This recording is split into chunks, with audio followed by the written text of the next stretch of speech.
Donald Trump unless you have real evidence. I know we have evidence that he is giving those people voice. He has empowered those people through Breitbart, but that's all we know. I got to take another break. I'm blowing up my show. Can you stick around for one more block? この後また話を聞いてもいいです We're か going to take a quick break. More with Glenn Beck. CM の後また話を聞かせてください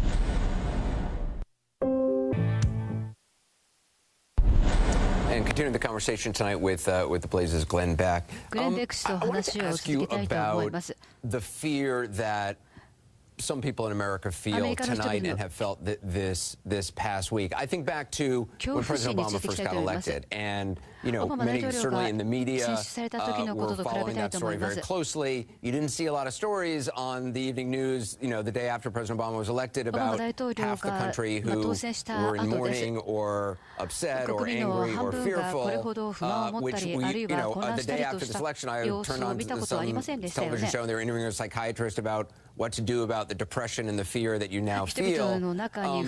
So I preface my question with that, but what do you say to people tonight who, for whatever reason, do fear what will happen next? I understand. I hear you. I understand. I have felt that way before and didn't feel like anybody was listening to us and taking us seriously. You felt that way when Obama was elected. Yeah, I don't think as deeply as people feel that right now, right. But yeah, we were called people that cling to our God and our guns, and we just felt like, oh, what is this? Now, so I felt that way, and then we were called names, and then we started calling names, and then it just got bad. So I hear you, I understand you, I can relate to how you feel, and part of me feels the same way. And Anderson, I read a story about California saying they wanted to secede from the Union. California and Oregon going around wanting to secede. And I remember everybody was mocking Texas but Texas has said that since like 1840, so it's nothing new with Texas. But that's what Texas has been saying, and we were mocked for that.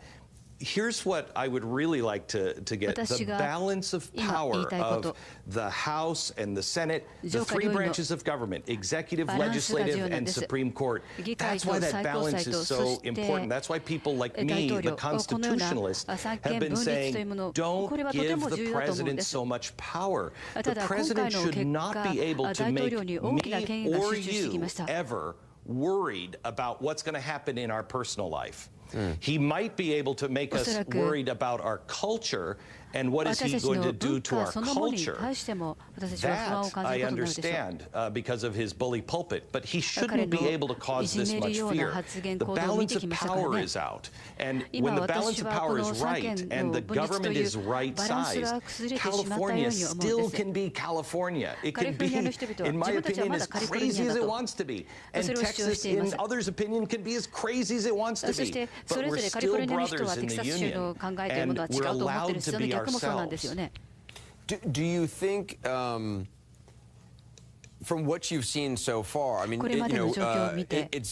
there was a fear early on with conservatives about Donald Trump that he was more practical than ideological, and that he himself talked during the campaign about I can be anybody who I want to be. When I'm down in Palm Beach, I can be one way. In New York City, in a business meeting, I can be in a different way. I'll be a different way in the White House, and things are in negotiation.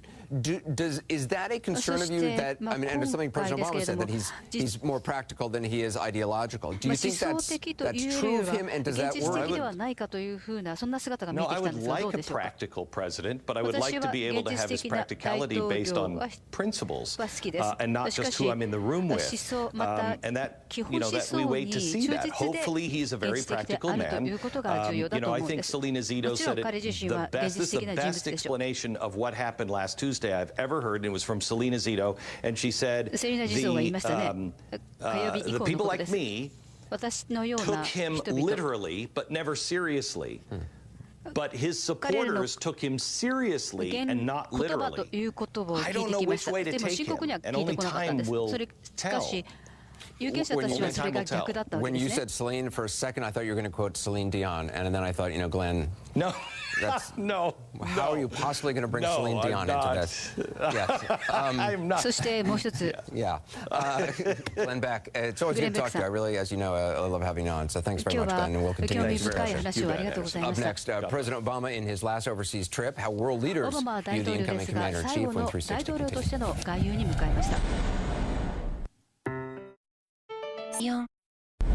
President Obama arrived in Greece today for the first stop in his final overseas trip. He had to do something he never imagined doing, vouch for President-elect Donald Trump. He also defended his own legacy and dismissed the notion he and other Democrats underestimated Trump's appeal to voters.